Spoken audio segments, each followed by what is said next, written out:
Hi there, I'm Nicole King. I'm the broker owner of 41 Realty Group in Billings, Montana. I am here today with Ian Ullman. He is with Guaranteed Rate, and we are talking down payments. A lot of times people come to me and they say, yep, we want to buy next year.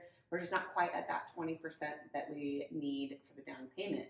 And then I get to have the conversation with them about maybe that's not what you need. So tell us, is 20% what you need to buy a house? It is not, and it's surprising to me how often that comes up actually. All the time, yeah. All the time.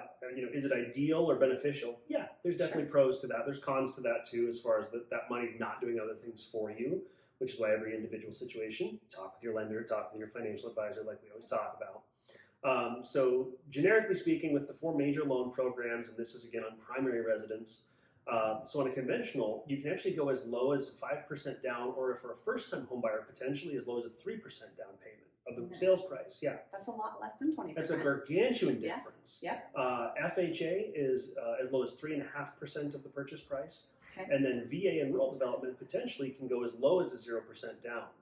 So nothing. Nothing wow. As far as the down itself. There's still closing costs, obviously. Yeah. But yeah, so there's definitely more options on the table, and for a lot of folks, depending on the overall financial world at the moment, it may make more sense to minimize their down payment so they can use that money for other things or for savings buffer. Yeah. You talk kids' college funds, any number of things. So moving expenses, the beer and pizza budget, if you're moving in town.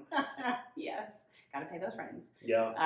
Or just the things that they want to do around the house. A lot of buyers, when I'm showing them houses, they're talking about they want to paint this room, change this flooring, switch out light fixtures, whatever. That takes money. And so, it's really, really wise for each buyer to sit down with their lender and talk about, here's all the things that I want to do. And some of that's closing costs, some of it's down payment, and some of it might be hang on to it.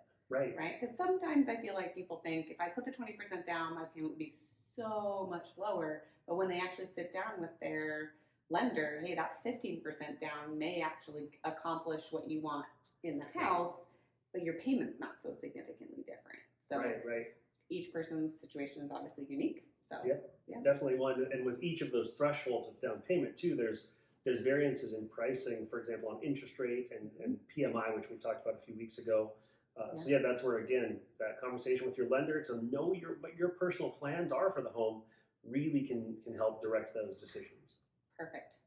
All right, so if you're thinking of purchasing and striving for that 20% down because you think that's what you need to do, definitely sit down with your lender, find out what programs might be available to you for maybe a little bit less down payment. Maybe you can get in the house faster than you thought you could. So thanks for watching, and we'll see you in the next video.